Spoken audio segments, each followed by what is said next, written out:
Hey guys, what's crack-a-lackin'? I'm gonna go ahead and pop on here for an update for you guys. Uh, yeah, so I'll give you guys just about a minute or so to come to funnel in here if you want. Anybody that sees me go live or what have you, please don't leave somebody else's live stream to come watch me.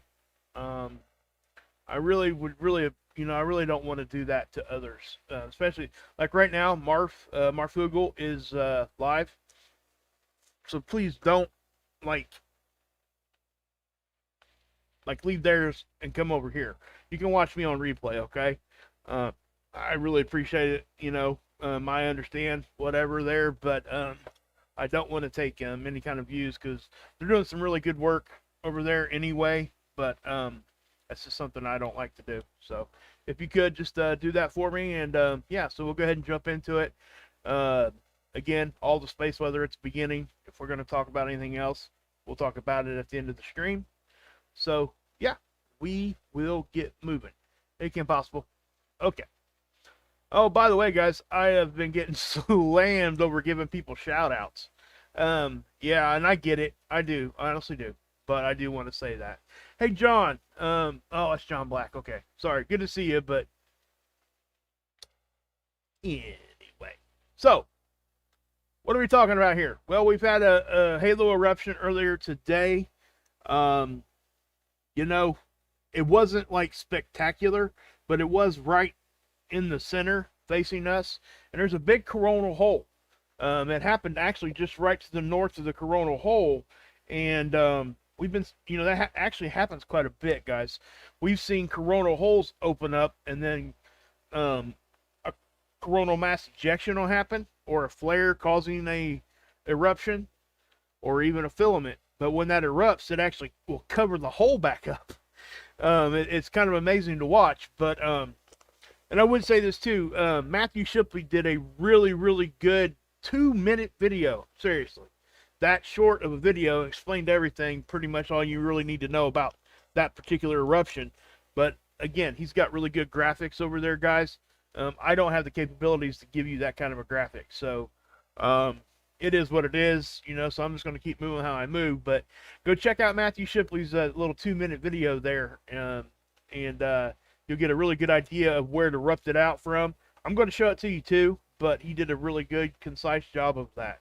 So, yeah, so again, that was not a shout out per se, by the way, so I'll just say that right now. That was pertaining to what we're talking about here, guys, okay? So, anyway, I'm going to point that out a few times. When I do that, because I really don't want people to think that's all I'm trying to do, because it's not what I'm doing.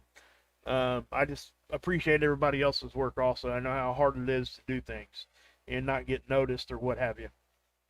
So anyway, like I said, we had a flare just a few minutes ago, right? And there's been quite a few flares here throughout the past couple days, but they're smaller. So, but we did have an eruption. Now, here is NOAA's forecast. Okay. Now, they're saying a geomagnetic storm on the 23rd, which is tomorrow, I believe. I think, is it the 22nd as I'm talking to you here? Well, in about a half hour, it'll be the 22nd. So, a little bit over another day, day and a half, possibly. We should start seeing effects from this eruption. And they're saying that it's going to be a G1 right around the turn of the day on the 23rd. And that's all UTC time. If you're on the East Coast, that you got to, subtract 4 hours from that.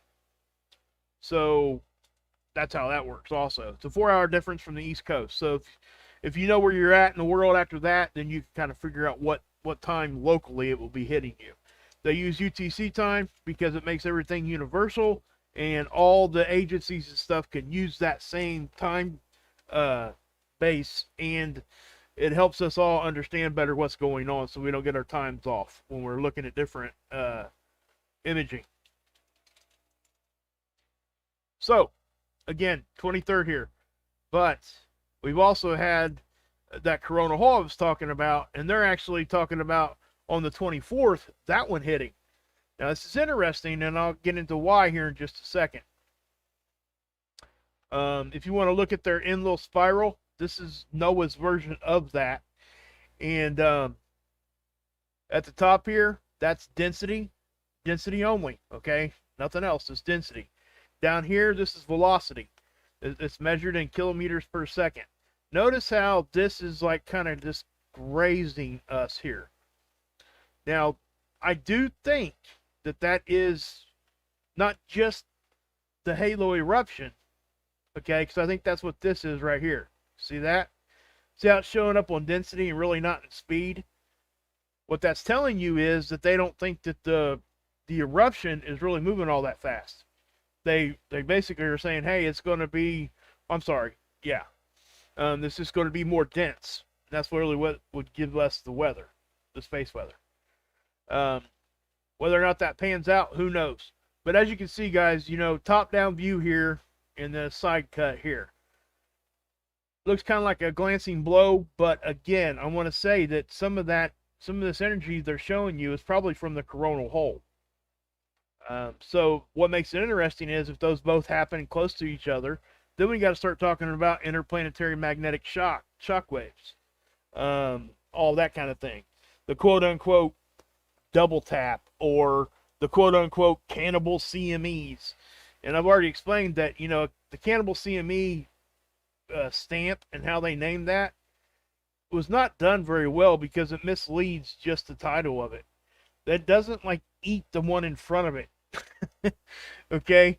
They don't ever really even, it just builds stuff up in between them, and they call it a cannibal because it catches up. And it does look on some of the tools like it's like catching up, overtaking it, and just like absorbing it. So I get why they did it, but it does not like combine into one. It's more two, and sometimes it can look like one because the particles in between the coronal hole stream or a CME and then another CME behind it, if the density is pretty close and it's all moving kind of the same speeds, you know, it's going to look like one hit. Okay, so let's go over here. And again, guys, this is the KP. This is geomagnetic activity. There's nothing here right now. You know, very, very quiet conditions. So, you know, whether that's going to change, who knows? But we'll see here in just a day or so. This is the HP. This is the 30-minute version of this. This is 3 hour, and this is the 30-minute data point collection. Okay? That's why I've been showing you guys this one, because we get to see quicker what's actually going on and more of a more accurate representation of real time. It's not real time, it's just one data collection every 15 minutes or 30 minutes here. Over here, though, it's 3 hours. So we're getting more accurate information over here because we're getting more data. So anyway, again, nothing there. I just wanted to show you guys that. Okay, that's a 30-minute, and this is a 60-minute down here. So I think they even got the 3 hour. Yeah, that's what this is, I believe. Yep, KP. That's the 3 hours. It's the same thing I just showed you guys over there on NOAA. This is a German website. This is the Discover data. This is solar wind conditions, space weather. As you can see, the density is kind of hanging around 10, 15, sometimes 20. That's on the orange here. Now again, it's exactly what you think it is. It's density. It's dense particles. Okay? And if you move up here, you can kind of see where the phi angle flipped here. The phi angle is the polarity of the solar wind. Remember, solar wind gets here on a magnetic connection line. Right? So in order for that to happen, it has to have a charge, which is charged gas, which is plasma. That's what leaves the sun and hits us, right? So when you got that charge, you got a negative and a positive in polarity. So that can flip. And what you're seeing here is that. That's what this phi angle is. Now the red line up here is the BZ. That is the angle of our magnetic or our magnetosphere. Basically, our magnetic field, it kind of moves up and down a little bit, depending on what's going on. We look for a southerly orientation, in other words, pointed towards the south. And if it's pointed towards the south enough, it'll get to -6. When it gets to -6, that's really where they start watching to see if it's stuff is going to come into our system more. Because things come in easier on the poles, so when we're tilted down that way, it puts us in a position that our magnetic field will accept any space weather a lot easier. Hey, Pagan, good to see you. Oh, man. Whew. Wow, sorry about that, guys. I about had a coughing attack. I kind of fended it off there. Wow. But, so yeah, nothing's going on. But if this changes, I'll definitely be on here to tell you about it. Now, this is the wind speed itself. Solar wind, by the way. Again, that movement of plasma from the sun to the earth. That's what we're looking at here. The speed of it just isn't moving that fast. Now, 4 is normal on density. And we're looking at what? You know, up to 20. But, again, I've seen us get up to 40 or 50 and really not take a hit. And I've seen us be at like 2. And because the solar wind was faster, it hit us harder. And I've seen the reverse of that. So we just got to kind of pay attention to this. When they're all moving like up and down a lot, that's when we really watch, because that means stuff is fluctuating in a short period of time. So that can leave us in a very open position and destabilize what's actually going on. So that, and we take pretty decent hits when that happens. So if we go back here, so we'll go here. This is ISWA. Again, ISWA. This is just the site they're in that we're looking at here. This right here is SDO. So let me push play on that. This is the 211 angstrom. And so I'll show you guys the coronal hole, which I probably don't even have to point it out. Okay. That is a very, very, like, just completely wide open hole. Now you can see it even gets shadowed all the way down here. This is basically pretty much connected to the solar coronal hole. The southern, I should say. We usually have an area on the sun on north and south that's always open, the corona part of it. So, yeah. When you see this, this is the surface of the sun. It's not a hole in the sun. It's a hole in the corona. Now watch right around, right about there. Do you see that little disruption? That was the CME. So let me zoom in a little bit more. And I'll give you guys a better look at this. It'll happen right over here. So watch kind of what happens.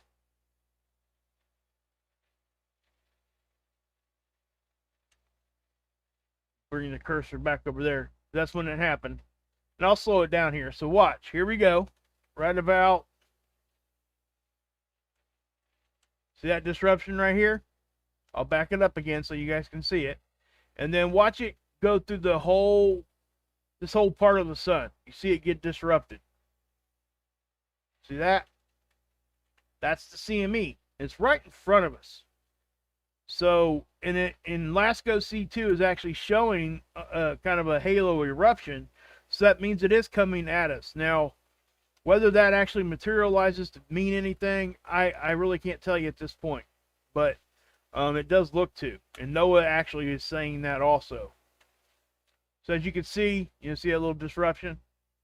Now I'm going to take you guys to the 193 and show you because, sorry.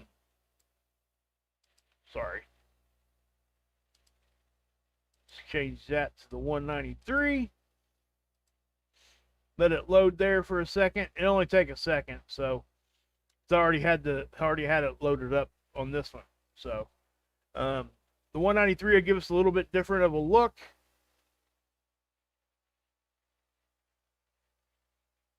Oh my goodness, it didn't do what I wanted it to do. I gotta update it like that.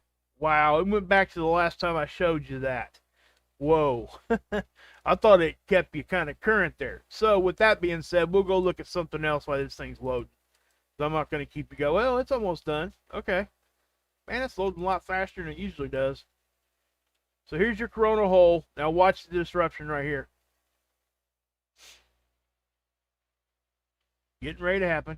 Getting ready. Getting ready. Here we go. Watch right here again. Come on. Wow. Did it already show it?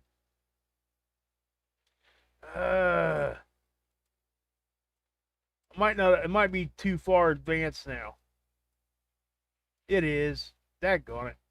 Let me take that back again. Sorry about that, guys. I thought I had it all there. Didn't mean to waste your time there. But this will load pretty quick. It should. Yeah, it is. But while that's doing that, let's go over here and look at stereo A. This is kind of our side view. And it's not really a side view anymore, guys. It's almost just from our view, okay? It's so close to the planet now. It used to be out there about 90 degrees from our orbital line around the sun. It's not anymore. It's migrated in. It's getting close to the end of its lifespan for the satellite. So, let me, I'm going backwards there. So, this is the past couple days. It starts here on the 20th. Well, let's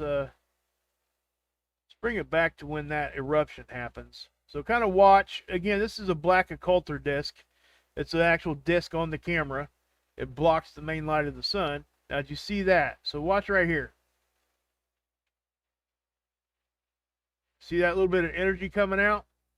That's probably that CME most of the time here. Yeah, it most definitely is. Okay, because it matches up with the time frame. Now, this is LASCO C2 down here. This is on SOHO, and it's a satellite about 1 million miles closer to the sun than where we're at. It's from our point of view, though. Okay, it's from our perspective. So let's watch it and see what we get.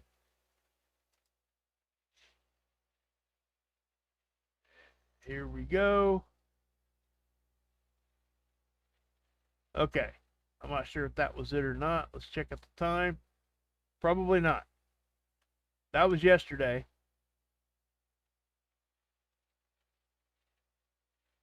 So let me back it up to the time frame here, which is about right there. So watch kind of over here. You'll see a little disruption. See that right there? See how it kind of gave us a partial halo? That. So we're going to have to watch it. Now that's Venus, okay? This thing gets lit up. You see that? This is actually a good way to show you guys that when the camera sees like really bright objects, especially on a coronagraph, a lot of times it'll try to gray it out because it don't know how to handle it. But what this is showing you, you see this? You think that's actually anything? It's not.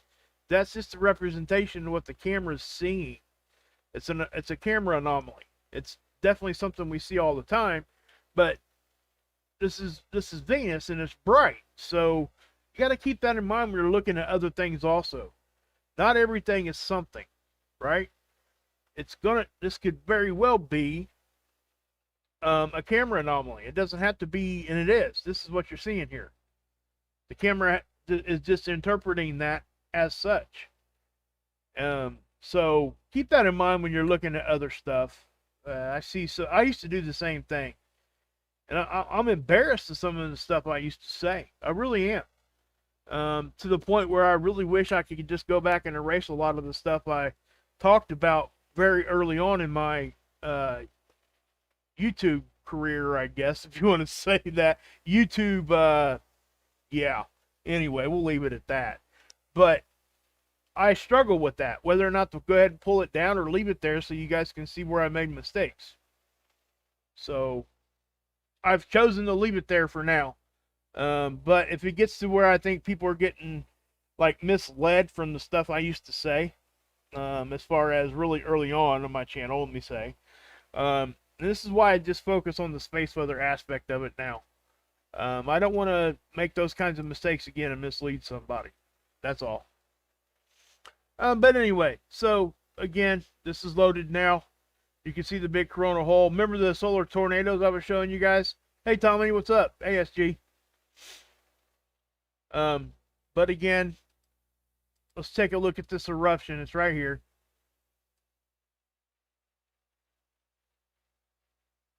Okay, I believe Matthew Shipley showed it in this angstrom.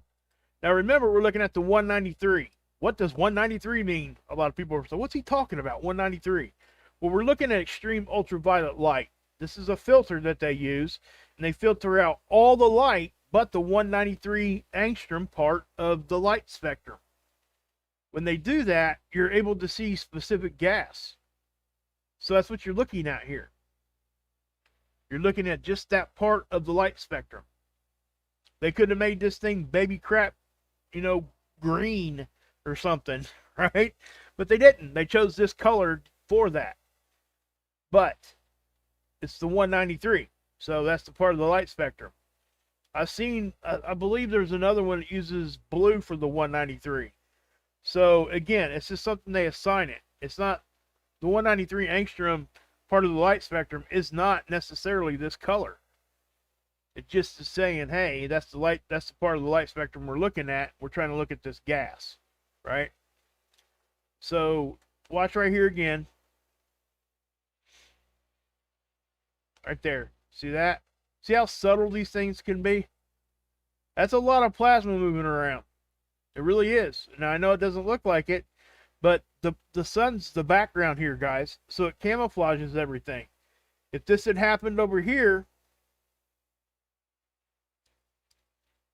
space, the blackness of space would be the background, and you get a really good contrast, right? So, which is why we like using the difference imaging on the coronagraphs. What's the difference imaging? Well, let me show you. This, the black and white. Okay? So this is back on the 20th, and we had a couple eruptions there. Nothing coming at us, but if we go the next day here, you see the eruptions I'm talking about already. So I'm going to pause it right there, and I'm going to back it up.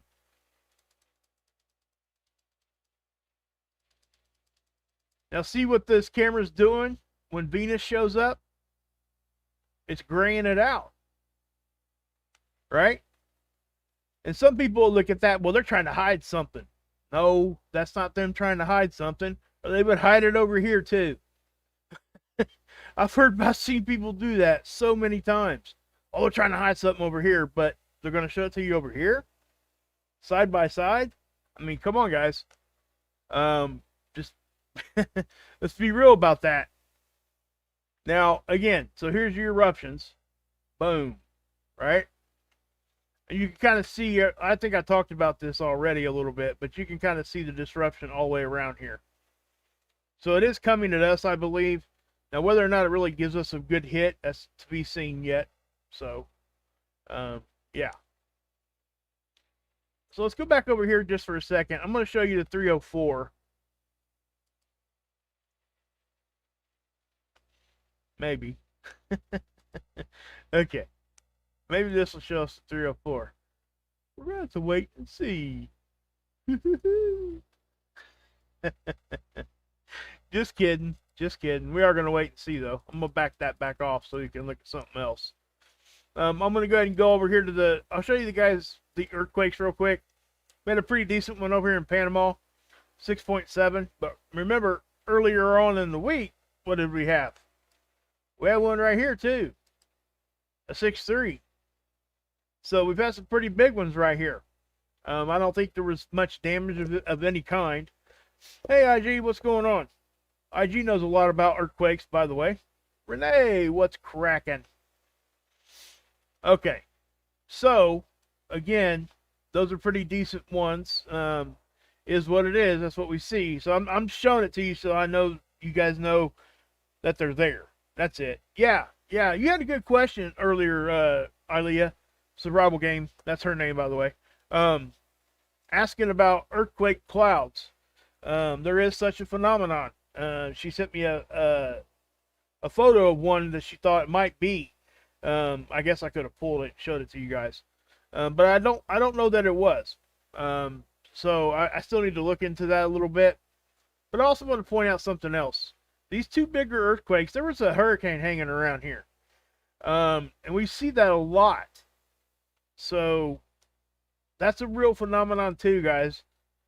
We've been seeing that quite often. So if I go over here to track the tropics, Actually, I don't even have to do that. I could just do this. Let me show you what I'm talking about.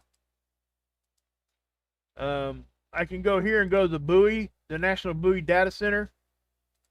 These are weather buoys out in the ocean that are there for tsunami detection. Look, what we got hanging out right here? Hurricane. Okay, these earthquakes are right here, so it's hard for me. And then the last ones we were having all over the planet, there were hurricanes hanging around these earthquakes. It's very strange. I don't know exactly the science behind that, but I think there is something there. So I'm not gonna elaborate on that because I don't know. But it's an observation that I've noticed. That's all.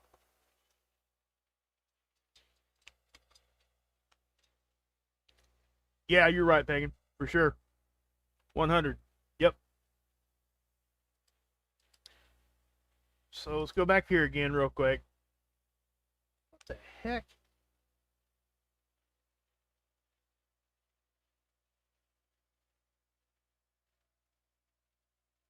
Hold on. I hit the 335. What the heck am I doing? See what I mean? They can give it whatever color they want. I wanted to look at the 304. Okay, that's loading up pretty quick. Let's see if it gets everything we need. But as we're doing that, again, like I said, guys, and there were no buoys going off during these earthquakes. Now, sometimes they will shut these things down a little bit when they got earthquakes or hurricanes hanging around because they can set these tsunami buoys off. Obviously, with the hurricane going right over top or close by, it's going to increase the wave movement. So when these buoys see those drastic movements, it thinks it's seeing a CME, or not CME, but a tsunami. So just kind of understand that.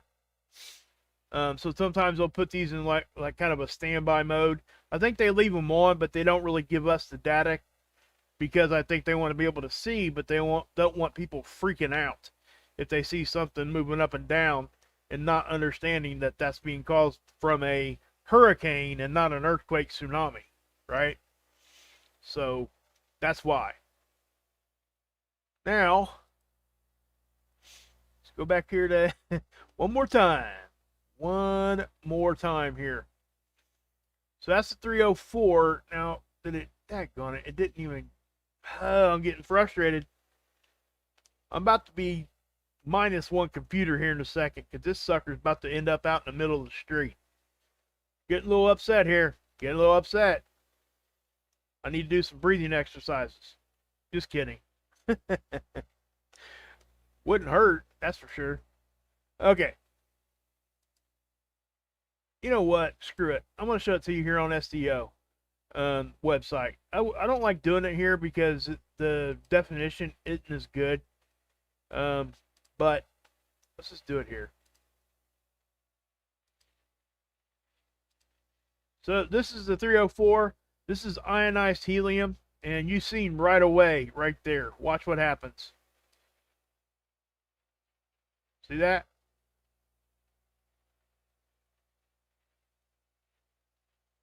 Okay, so I'm going to kind of zoom in a little bit, give you a better picture of that, better view of that anyway. So again, right here on my cursor.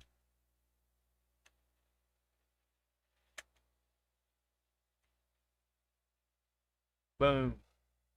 All right.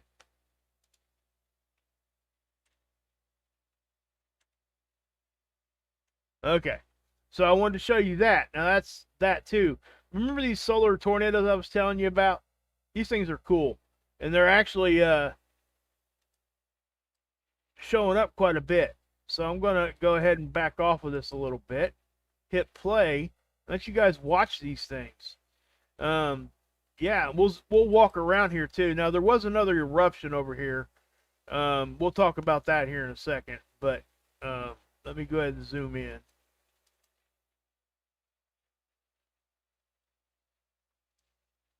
So watch this kind of move around. See how tall that is? Kind of crazy, isn't it?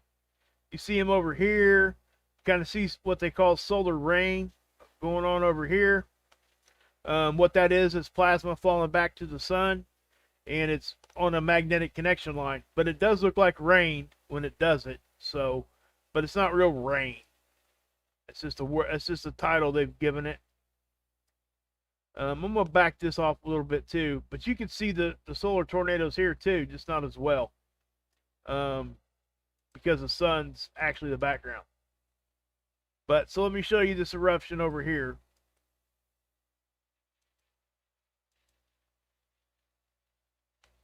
So watch over here. See that? See how much activity we've got going on here, guys?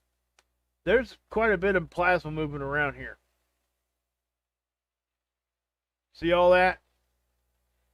Quite a bit of stuff. And we got the same thing going on over here on the other side.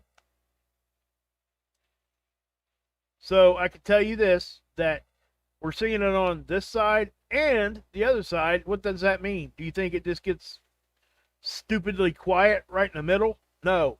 That stuff is happening now here right in front of us. We just can't see it very well. Okay? That's just what happens. And again, watch this eruption right here. We'll look at it one more time here, and we'll kind of move on from it. But you can kind of see filaments over here too. But check out there one again. Now, again, that kind of opened up a kind of like a little bit of a canyon of fire is what they call it. Yeah, not that big of a deal this time. So, but here's that coronal hole. This is a good way to show you guys that you wouldn't think there was a coronal hole in the sun if you just looked at this angstrom, would you?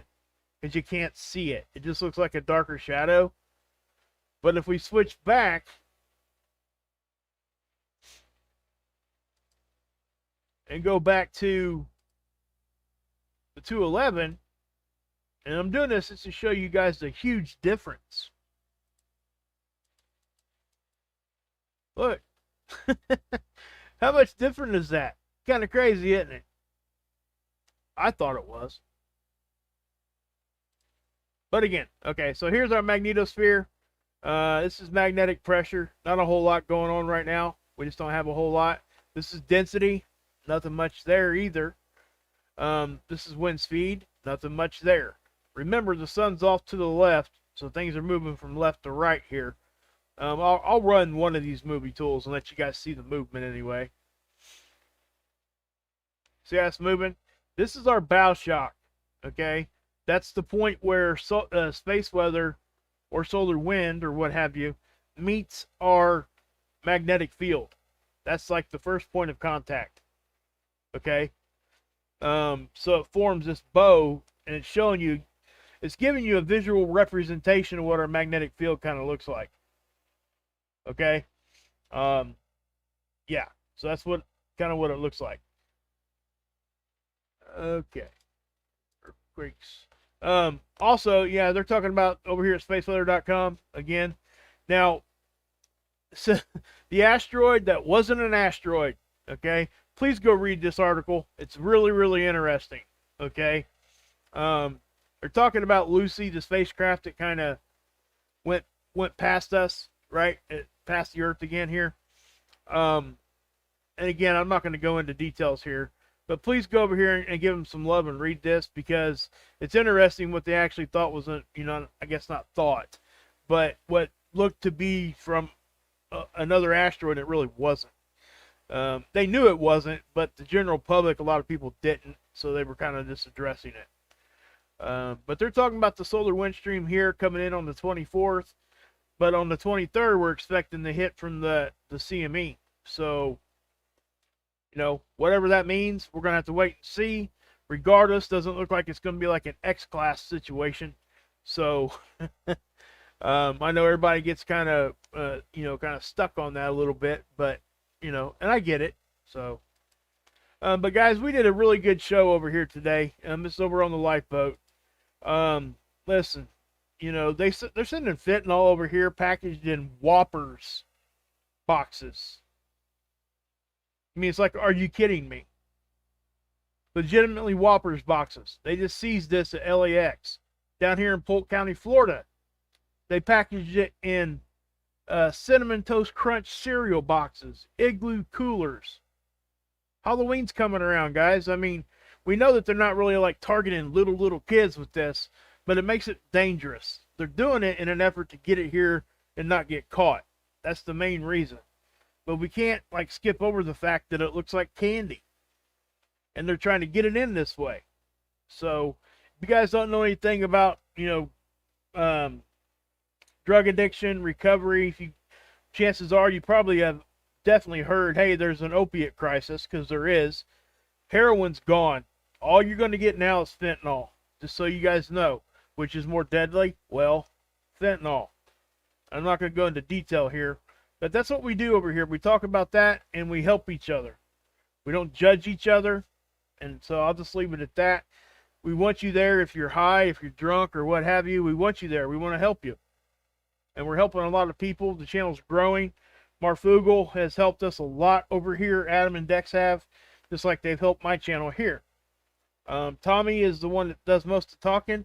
I'm in the background doing the tech stuff, and I talk also, but not all that much. I do talk during the stream. We kind of go back and forth a little bit. He's Johnny Carson. I guess I'm Ed McMahon. I don't know.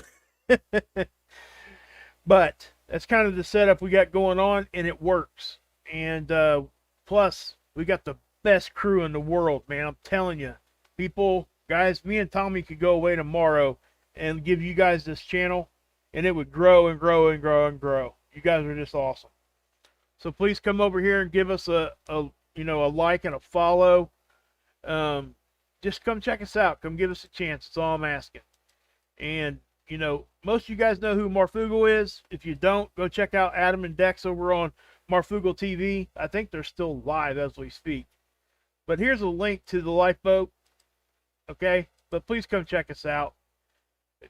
If you don't know how to talk to your kids about this stuff, we actually address that over here. If you suspect somebody you love that's stuck in this lifestyle, come over here. Let's talk about it. We might have some ideas to be able to help you. Okay? So please do that.